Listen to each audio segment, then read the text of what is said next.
결국에는 이제 요 정리가 나오고 이거를 가지고 뭐 적합을 시키겠다라고 하는 거 이거 시민권 정리 제대로 이해 못한 거 아니야? 이런 소리를 듣기 되게 충분하죠. 그래갖고 사람들이 사실 이제 연구를 많이 안 하고 있어요. 그리고 OPT 문제를 어떻게 할 거야? 해결할 수가 사실 없거든요. 이러한 네트워크에서 해결하는 게 쉽지가 않아요. 그래가지고 그냥 거의 이제 사장되다가 나중에 이제 드랍아웃이라는 테크닉이 나오게 되면서 이게 그냥 너무 이제 쉽게 해결되는 것처럼 보입니다. 그래서 드랍아웃을 소개하도록 할게요.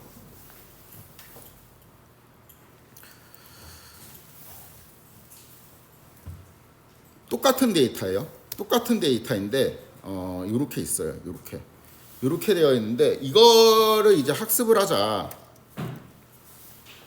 그러면 네트워크를 새로 짜보겠습니다. 토치 잠깐만 위에 짜놓은 거 있잖아. 빨리빨리 하자. 저 지각되는데. 이거는 그냥 그 뭔가 숙련을 요구하는 게 아니고 개념적인 거라 가지고 옛날 이야기 듣듯이 그냥 들으면 돼요. 이렇게 이제 네트워크 짜가지고 어떻게 됐어요? 결과가 비참하게 망했죠. 그렇죠? 이 네트워크는 비참하게 망했었는데 이 다음에 층을 하나 더 추가를 합니다. 토치에는 드랍아웃. 왜인지 모르겠지만 0.8이라는 숫자를 넣을게요. 일단 그러면은 리니어로 하고 렐루로 가고 그다음 뭔지 잘 모르겠지만 드랍아웃이라는 걸 한대. 그다음에 리니어로 한대. 라고 이제 되어 있는데 이게 그냥 그 여기 있는 개념들이 X가 들어가고 요거로 통과하면은 뭔가 이제 트랜스폼된 그러니까 뭔가 이제 변환된 형태가 계속 나오니까 얘도 이제 입력 전이랑 입력 후랑 뭔가 이제 바뀌어 있는 그런 어떤 함수 역할을 하는 뭔가가 있겠구나라고 추측을 할 수가 있죠. 그래가지고 요렇게 네트워크를 바꿔준 다음에 똑같은 코드로 학습을 합니다. 학습이 끝났습니다. 결과를 한번 시각화해 보도록 하겠습니다. 원래는 이제 이렇게 하죠. x, y 이렇게 하고 그 다음에 x, x, y, y 요건 이제 그냥 로우 데이터를 트레인 테스트 나눠 갖고 그린 거고, 그렇죠? 그 다음에 여기에서 내가 네트워크 x 데이터 이렇게 하게 되면은 요거는 이제 컬러를 그냥 이렇게 할까? 요쪽에 이렇게 따라가는 건데 뭐 좀 이상하다. 그렇게 이거 우리 마음속에 있는 언더라인 뭐예요? 직선이잖아. 직선 아니잖아요, 지금. 그래갖고 좀 이상한 것 같은데 이렇게 하면은 좀 잘못된 겁니다. 지금은 이게 그 제가 여기 타이틀을 하나 넣을 건데 타이틀 네트워크에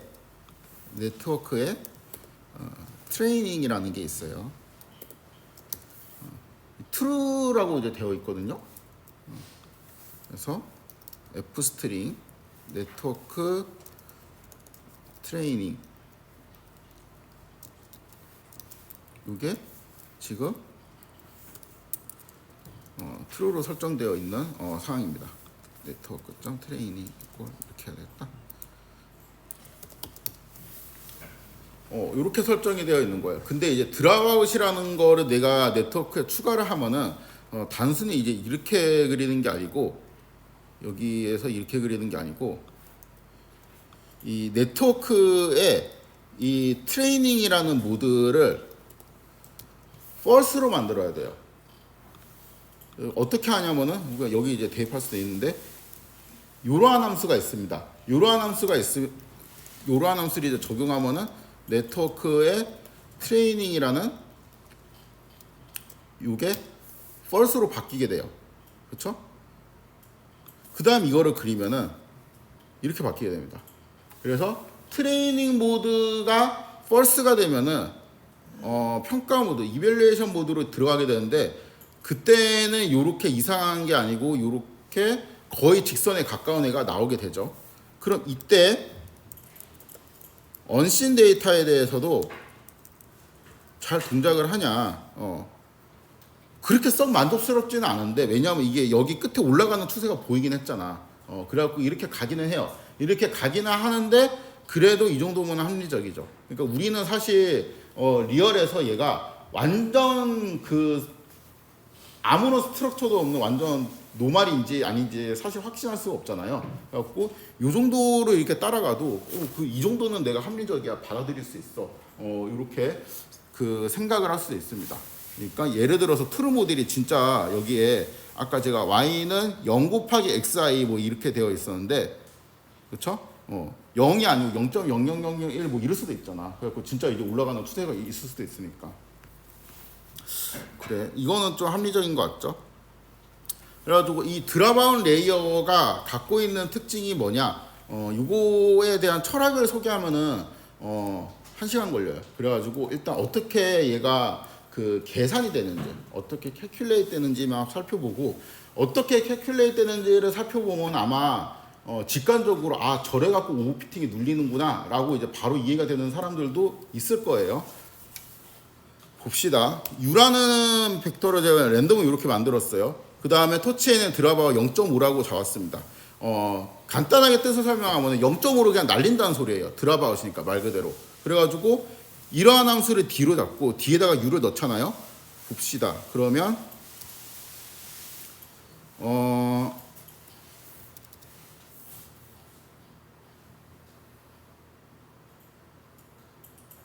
0.1로 하자. 0.1로. 헷갈려 씨. 착착. 아니다. 0.9로 해야 되겠다. 좀 많이 날아갈 것 같긴 한데 어이씨 너무 많이 날라갔네. 잠깐만요. 한 번 더. 이렇게 좀 남아있는 걸로. 그래 요걸 하자 그냥. 자 0.9니까 말 그대로 90%로 날려라 해요. 여기 한 10개 정도니까 9개 날라갔고, 여기도 이제 10개 정도니까 9개 날라갔습니다. 살아남은 거는 얘인데, 여기가 원래 값이 뭐예요? 마이너스 0.2163이었네. 근데 얘가 2.1630이 됐네. 그리고 여기는 살아남은 값이 7. 뭐 이렇게 되어 있는데, 요게 이제 살아남았다는 거잖아. 그렇죠? 그래서 특징이 두 개가 있죠. 90%는 날라가서 빵이 된다. 두 번째 특징, 살아남은 애는 곱하기 10이 되네. 진짜 10이 되나? 다시 한번 봅시다. 요번엔 좀 많이 살아남았네. 여기에서 운이 좋았네. 근데 여기는 싹 다 죽었네. 봐봐요. 10배 됐죠. 10배. 10배. 여기도 요거 10배. 그래가지고 지금 90% 드랍아웃은 드랍아웃층의 입력 중 임의로 90개를 골라갖고 결과를 그냥 빵으로 만듭니다. 그리고 0이 되지 않고 살아남은 애들 있죠. 살아남은 애들은 이제 값이 10배만큼 커져요. 요거를 딱 보면은 여기는 이제 옵저베이션, 그 다음에 이쪽은 우리가 이게 그냥 X라고 치면은 피처 1, 피처 2가 되는 거잖아요. 근데 피처 1, 2에 대해서 몇 개를 임의로 날려, 옵저베이션도 임의로 몇 개 날려, 이런 거를 어딘가에서 봤다라고 하면은 아마 트리 모형 공부할 때 배웠을 겁니다. 그러니까 요게 피처를 임의로 막 날려요. 이거는 랜덤 포레스트죠. 그 다음에 옵저베에서 막 임의로 샘플링해. 이게 이제 그 배깅이죠.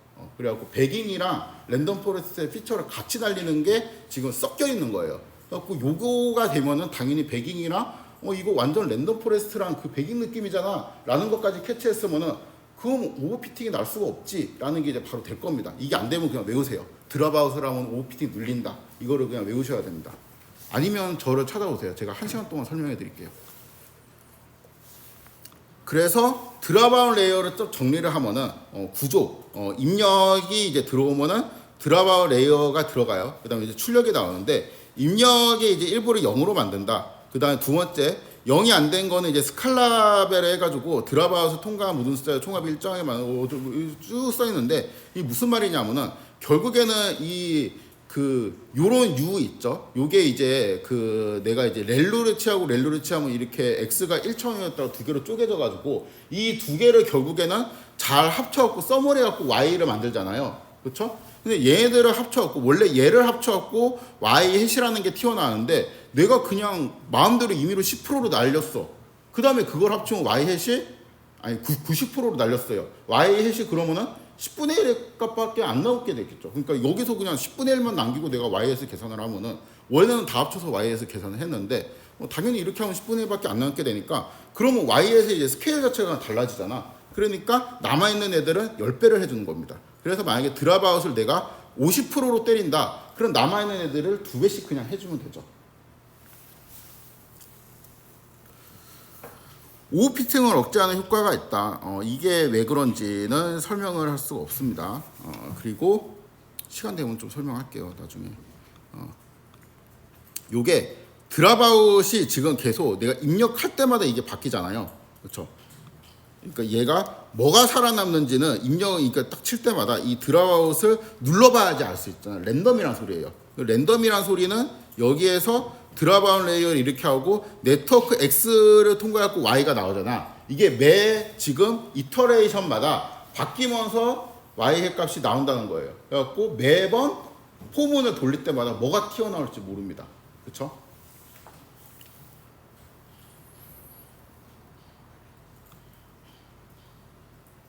이게 이것도 그 트리 모형을 잘 이해하면은 이 느낌이 그냥 당연한 거예요. 이렇게 되면은 뭐 어떤 하나의 노드가 특출나게 뭔가를 딱 설명하기가 어려워져. 왜냐하면 내가 랜덤으로 언제 빠질지 모르니까. 그렇기 때문에 그러니까 뭐 그 트리 모형 같은 경우는 되게 지배적인 피처가 몇 개 있을 거 아니에요. 그 몇 개 지배적인 피처가 있는데 갑자기 그냥 어느 순간부터 그 랜덤으로 너는 빠져 학습에서 이러면은 나는 이제 뭐 나이가 많냐 적냐 이런 거로 따라고 보험료를 산정한 알고리즘을 기껏 다 짜놨는데 다른 건 별로 고려할 필요가 없었어. 왜냐면 나이로 거의 다 설명이 되니까. 근데 갑자기 나이가 빠지래. 아 그럼 딴 거는 뭐 영향이 있나? 지역에 따른 영향도 있나? 막 이러면서 막 생각을 한단 말이야. 그러니까 하나가 너무 많은 거를 설명하려고 하잖아요. 그러면은 다른 애들은 학습할 의지가 없어져요. 왜냐하면은 얘가 조금 바뀌면 로스가 10단위, 100단위로 막 팍팍 움직이는데 내가 열심히 이제 학습을 해봤자 로스가 0.0001단위로 하면은 그냥 학습을 잘 안 하게 된단 말이에요. 그래가지고 원래는 이제 그런 몇 개 특정 노드가 학습되게 되면은 오버피팅이 나는데 그게 억제되는 효과가 있습니다. 그리고 당연히 오버피팅을 잡는 방법은 이제 드랍아웃만 있는 건 아니에요. 되게 많죠.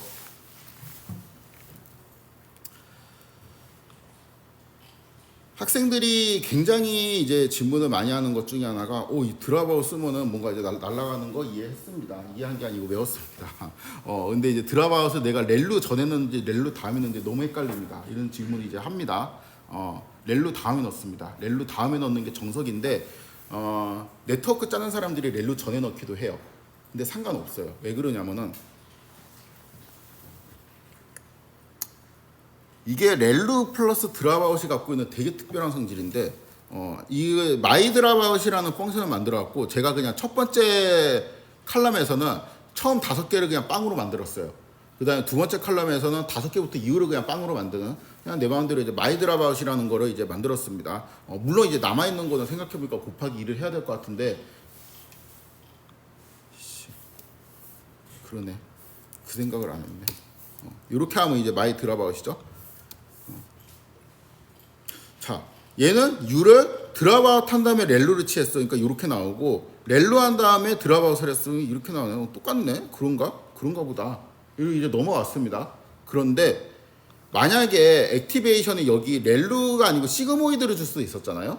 근데 시그모이드라고 생각을 해봅시다. 시그모이드라고 생각을 하게 되면은 계산을 하면 이렇게 돼요.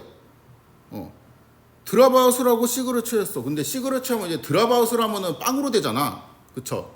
근데 시그를 취하면 0과 1 사이가 되고 특히 빵으로 된 값에 한정해서 시그모이드를 취하면 뭐예요? 값이? 0.5가 나오게 되죠. 그쵸? 왜 그래?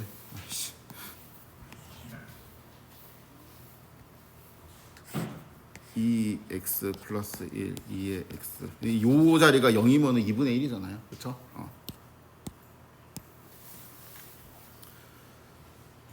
하여튼 나는 0.5가 나왔어. 근데 뭔지는 잘 모르겠어. 시그모이드를 취한 다음에 드랍아웃을 하잖아. 그럼 랜덤으로 나는 그냥 빵으로 만들 수가 있다는 거죠. 그러니까 얘랑 얘는 다르죠. 얘랑 얘는 똑같지. 그쵸? 그래서 렐루 드랍아웃은 순서로 바꿔도 돼요. 근데 그냥 통일성 있게 요렇게 그냥 활성함수 뒤에 렐루를 드랍아웃을 쓰면은 되지. 왜 그렇게 하냐? 왜 이거 순서를 좀 바꾸는 경우가 있냐? 일단은 요거부터 활성함수 뒤에 써야 되는 이유는 바로 알겠죠? 활성함수 전에 쓰면은 드랍아웃을 먼저 걸면은 드랍아웃이 아니게 되잖아. 그러니까 이거는 데이터 조작이잖아요. 그냥 내 마음대로 입력을 0으로 바꾼 건데, 그래갖고 이미 나는 뭔가 이제 피처를 날려가지고 0으로 만들어서 학습에 참여 안 하게 하고 싶었는데 얘는 참여하잖아 일단. 그러니까 이거는 내가 원하는 것도 아니에요. 그러니까 내가 원하는 건 이제 두 번째 그림이기 때문에 몇 개가 그냥 빵으로 쭈루룩 나가는 이 그림을 나는 원했기 때문에 두 번째로 가긴 해야 돼. 근데 통일성 있게 두 번째로 가지. 그러면 왜 렐루 경우는 이거를 섞어 쓰냐? 그렇죠? 그러니까 이거를 렐루를 여기다가 드랍아웃을 렐루 위로 올려도 된다는 소리입니다. 왜 이렇게 하냐? 왜 그렇게 하겠어요? 드랍아웃이 위로 올라가잖아요. 그럼 내가 만약에 드랍아웃을 90% 걸잖아. 그럼 나는 렐루를 몇 개만 계산하면 돼. 원래 100개 해야 되는데 내가 10개만 계산하면 되거든. 편하거든. 그래갖고 계산의 효율이 좀 있습니다. 그래가지고 드랍아웃이랑 렐루랑 같이 있을 때는 요 순서를 바꾸기도 해요.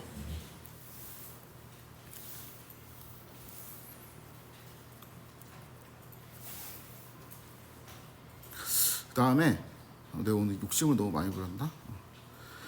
이 용어를 제가 좀 설명을 하도록 하겠습니다. 이거를 항상 설명하고 싶었는데 맨날 쪼들려갖고 설명 못했는데 신경망, 그러니까 이론은 없고 사람들이 이 신경망을 이제 어떻게 부르느냐, 이거에 대한 이야기입니다. X가 이제 n/1이고 리니어 태워갖고 U를 만들고 그다음 V를 만들고 Y 햇을 만들고 이런 거 있죠. 요게 이제 로지스틱이네, 그렇지? 써놓고 보니까 이러한 모형 같은 경우는 이제 x가 이제 여기 n/1이니까 1이랑 x1이 있고, 그쵸? 1이랑 x1이 이제 이렇게 변환이 됩니다. 이 제가 이제 한 땀 한 땀 쳐갖고 좀 보기 싫긴 한데 대충 알아보세요. 그러니까 w hat 0 플러스 x1은 곱하기 w hat 1입니다. 이렇게 이제 리니어 트랜스폼을 태운다는 의미예요. 그래서 여기가 이제 x에서 이제 첫 번째 옵저베이션의 리니어 트랜스폼을 태우고 여기다 1을 넣었기 때문에 이제 바이어스는 false로 하고 뭐 이렇게 네트워크를 잡았었죠. 여기다가 시그모이드 태우면 y1이 나와. 또 똑같은 논리를 1이랑 x2 이렇게 놓고 1에다가는 w0를 곱하고 2에다가는 w1을 곱하고 이 두 개를 더한 다음에 그 다음에 시그모이드를 태우면은 y2의 햇이 나옵니다. 이렇게 해갖고 여기까지 이제 표현할 수가 있죠. 이게 뭐냐? 그냥 아무것도 아니에요. 그림으로 그린 거밖에 없습니다. 나 이 그림 그리는 거 좋아해 이러면서 막 이런 거를 그림으로 그렸다 칩시다. 근데 이거를 딱 그려놓고 보니까 1부터 n까지 너무 반복을 하고 있잖아. 그래갖고 결국에는 모든 i에 대해서 아래의 그림이 그냥 반복된다라고 표현해도 똑같겠죠. 그렇죠? 근데 이렇게 써놓고 보니까 굳이 뭐 i라고 쓸 필요 있냐? 그냥 이제 x하고 이렇게 놓고 1하고 x가 놓고 이렇게 들어가가지고 리니어 트랜스폼 되고 시그모이드 타서 y 햇이 나온다. 이렇게 표현을 해도 사람들이 알아먹을 것 같죠. 그래서 이렇게 표현을 합니다. 근데 여기 이제 1을 하는 것도 사실 통계학과는 디자인 매트릭스의 맨 왼쪽에 1을 그냥 넣고 시작하기 때문에 이게 되게 자연스러운데 통계학과가 아니면 이게 좀 어렵단 말이에요. 1은 갑자기 왜 튀어나오는 거야? 이렇게 생각할 수 있으니까 그거 빼자. X가 들어가서 하여튼 이렇게 나오고 바이어스가 트루라면 여기에 뒤에 뭔가 이제 컨스턴트 텀이 이제 붙는다는 의미 아니냐. 이렇게 표현을 하자 앞으로. X가 이렇게 들어가고 그냥 시그모이드로 표현을 할 수도 있습니다. 그렇죠? 이렇게 써놓고 보니까 얘는 이제 1에 붙는 거기 때문에 W0였고 얘는 X에 붙는 거기 때문에 W1이라고 썼는데 W1밖에 안 남았잖아. 그럼 그냥 W라고 써도 되겠네. 이렇게 해서 이렇게 쓸 수도 있죠 또. 자, W를 곱한다는 것도 사실 필요 없어. X에서 뭔가 리니어 트랜스폼이 돼서 뭔가 U라는 게 만들어져. 그다음 여기다가 시그모이드를 쳐서 Y가 된다. 이렇게 표현할 수도 있죠. 그렇죠? 이거는 다이어그램을 막 여러 개 표현할 수 있는데 이건 이제 취향마다 조금씩 그리는 방법이 달라요. 당연하겠지. 그다음 두 번째, 요게 이제 x가 두 개로 이제 피처가 뽑아지게 되고, 그렇죠? 그다음 여기에서 렐루를 타고 그 다음에 다시 두 개가 하나로 줄어들게 되고 시그모이드를 타고 이렇게 갔다고 칩시다. 요거예요. 우리가 다뤘던 요 예제. 처음에 x가 갔다가 두 개 피처로 쪼개지고 렐루 그 다음에 두 개가 합쳐지는 리니어 변환이 되고 그 다음에 여기 시그모이드 탄 요 상황인데 이거는 x가 들어가서 하나는 마이너스 1 곱해서 쭉 쪼개지고 그 다음에 각각 렐루 취한 다음에 어떤 웨이트에 의해서 u로 합쳐지고 시그모이드로 된다. 이렇게 그냥 흐름 따라 표현할 수 있습니다. 그렇죠? 근데 x에다가 얘도 마이너스 x, x로 이렇게 쪼개지는 것도 선형 변환이잖아. 그러니까 선형 변환의 결과를 우리가 u라고 받기로 했으니까 이거는 u라고 이렇게 표현할 수가 있죠. 그래서 요거는 이제 u의 첫 번째 컬럼, 얘는 이제 u의 두 번째 컬럼 이런 식으로 표현을 할 수도 있습니다. 이렇게 딱 보니까 이게 결국에는 요게 반복이 된단 말이야. 그러니까 x가 일단 입력이에요. 입력이 들어가고 그 다음에는 선형 변환 결과에다가 렐루를 취하고 요게 그냥 고정이에요. 그렇죠? 뭔가 선형 변환 결과에다 렐루 취하고 선형 변환 결과에 렐루를 취하고 그래가지고 여기에서 요거를 이렇게 표현하는 사람들이 생기기 시작했습니다. 원래는 이제 요거를 이제 좀 요약을 하면은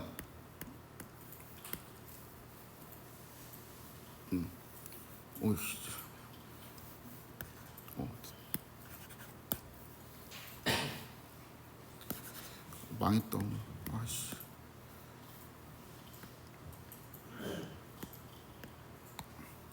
요게 이렇게 되고 요거를 U라고 놓고 요거를 이제 V라고 놓는데 이거 두 개를 하나의 큰 동그라미로 놓고 요렇게 막 갈라요. 그래서 이런 것도 책에서 봤어요. 요렇게 간다. 요렇게 이제 하기 시작하면은 어떻게 되냐면은 이런 식으로 쓸 수 있어. 그러니까 여기를 제가 동그라미 두 개를 넣는데 이거를 그냥 합쳐갖고 이렇게 반 잘라가지고 반쪽은 U, 반쪽은 V하고 이쪽으로 U에서 V로 가는 거는 어떤 이제 렐루라는 액티베이션이다. 이렇게 표현을 하기도 합니다. 그래갖고 여기를 이제 한 묶고 그다음에 요거를 여기 있는 가루를 한 덩이, 그다음에 여기 있는 가루를 한 덩이라고 했는데 이거를 그러니까 제가 층이라는 개념을 도입해갖고 레이어 0, 레이어 1, 레이어 2 이런 식으로 나눌 수도 있어요. 그래갖고 레이어가 이제 여기에 몇 개 있냐? 총 3개 있다고 말하는 사람도 있고 2개 있다고 말하는 사람도 있거든요. 2개 있다고 말하는 사람은 입력층은 세지 않는다. 요렇게 하는 거고 지금 추세는 뭐냐? 요거는 이제 레이어가 2장이다라고 이제 생각을 하는 겁니다. 너무 헷갈린다. 이게 그 레이어라는 개념이 너무 헷갈린다라고 하면은 그 레이어가 이제 몇 장 있냐라고 할 때 딱 하나만 세면 돼요. 학습 가능한 파라미터가 몇 층으로 있냐만 세면 됩니다. 코드에서. 이거를 코드로 하면은 토치에는 시퀀셜에서 토치에는 리니어로 갈 때 W를 학습해야 되지. 그쵸? W를 이제 학습하고 리니어의 결과에서 렐루를 취할 때는 뭐 학습할 게 있어요? 없죠. 그쵸? 렐루를 취한 결과에서 이쪽으로 가는 리니어 트랜스폼 파라미터를 학습해야 되지. 그 다음에 시그모이드 태할 때는 파라미터 학습하는 게 없어. 학습 가능한 파라미터가 몇 겹으로 있어요? 2겹으로 있죠. 그럼 2층이에요. 그래서 뭐 일부 교재는 뭐 입력층은 계산하지 않고 이것도 이제 액티베이션 레이어 이런 표현을 쓰거든요. 그런 거는 뭐 계산하지 않고 막 이렇게 규칙을 만드는데 그런 거 필요 없이 우리가 파라미터라는 개념을 알고 있다면 학습 가능한 파라미터라는 개념을 우리가 이해할 수 있다면은 그 학습 가능한 파라미터가 몇 층으로 있냐 그게 바로 레이어의 숫자라고 보면 됩니다. 그럼 히든 레이어의 숫자는 뭐냐? 레이어의 숫자에서 하나를 빼면 돼요. 요건 레이어가 2장이죠. 그러니까 히든 레이어가 한 장 있다고 표현을 합니다. 그래서 이렇게 자 이제 여기에서 이거랑 똑같은 그림인데 아까 이제 한 거예요. 요거 두 개를 합쳤습니다. 노드 1, 노드 2 갑자기 이렇게 나오거든요. 그래서 사실은 이 노드 1, 노드 2를 보고 처음에 이렇게 한 다음에 여기에 반 잘라갖고 이쪽은 U고 그 다음에 이쪽은 V고 요렇게 머릿속으로 떠올라야 돼요. 그래서 이쪽으로 가는 그 액티베이션은 뭐냐? 그런 거 이제 써주기가 애매하니까 이 위에다가 뭐 렐로 이런 식으로 써줍니다. 그래서 이렇게 쓰는 사람들도 많이 있어요. 그래서 얘는 이제 X가 들어가서 두 개로 이제 쪼개지고 그 첫 번째 레이어의 액티베이션 렐로를 받았네. 그다음에 이 결과가 이쪽으로 간다라는 건 이제 또 성형 변화를 했다는 의미가 되겠죠. 그래갖고 여기에도 이제 액티베이션이 이제 있는데, 그러니까 여기에도 이제 반쪽이 갖고 이쪽 옆에 U가 되고 이쪽 오른쪽이 V가 되겠죠. 근데 U에서 V로 가는 성형 변화는 시그모이드가 된다. 이렇게 쓰기도 합니다. 근데 노드라는 거 대신에 피처라고 말하는 사람도 있어요. 파이토치에서 인풋 피처, 아웃풋 피처 이렇게 돼 있죠. 그래갖고 고 피처 1, 피처 2 이렇게 쓰기도 하고 노드 1, 노드 2라고 쓰기도 합니다. 요거 조금만 더 할게요. 죄송합니다. 조금만 더 할게요. 요거만 그만할게요. 요거만. 784개. 그럼 인풋이 이제 x1부터 784까지 이렇게 쭉 퍼져 있죠. 이렇게 되어 있고 여기에서 내가 32개로 받았잖아요. 그럼 노드가 32개 혹은 피처가 32개라고 표현을 합니다. 노드 1부터 32까지 뭐 이렇게 뭐 쭉 가. 뭐가 화살표가 어떻게 가는지는 난 잘 모르겠는데 그 다음에 여기에서 일로 가는 건 렐루인데 이렇게 그냥 가로를 치면 이 하나를 그냥 히든 레이어라고 그냥 받을 수 있고 여기 있는 렐루를 여기다 써주기만 하면 되죠. 그 다음에 이쪽에서 이쪽으로 가는 거는 다시 이 32개가 1로 줄어드는 요 리니어 트랜스폼을 의미하게 되고 여기에서 y 햇이 나왔다. 근데 여기도 이게 반쪽이 갖고 u하고 v가 있는데 u에서 v로 갈 때는 시그모이드로 썼다. 그렇죠? 이렇게 표현을 하기도 합니다. 그래서 이 다이어그램에 대응하는 코드가 이제 이게 되는 거죠. 이거는 어펜딕스인데 제가 시간이 나면 할게요. 다음에 시간이 나면. 그래서 이게 제가 그 좀 약간 불만이 있기는 한데 사람들이 표현하는 게 이제 되게 달라요. 그래가지고 그런 거 막 그림 같은 것도 그리는 사람 마음대로 이제 조금씩 다르고 그런데 결과적으로는 이제 여러 그림들을 사람들이 다 혼용을 해서 써가지고 제가 가능한 이제 여러 버전들을 만들어 줬는데 중요한 거는 논문의 그림을 어떻게 그려놨을지 모릅니다. 그렇지만 여러분들이 그 그림이나 아키텍처를 딱 보고 거기에 대응하는 뭐를 해야 돼요? 이거를 짜야 돼. 그렇죠? 어떻게 그림을 그려놔도 이렇게 이제 코드로 바꿀 수만 있으면 됩니다. 이게 제일 명확하니까. 네, 여기까지 하도록 하겠습니다.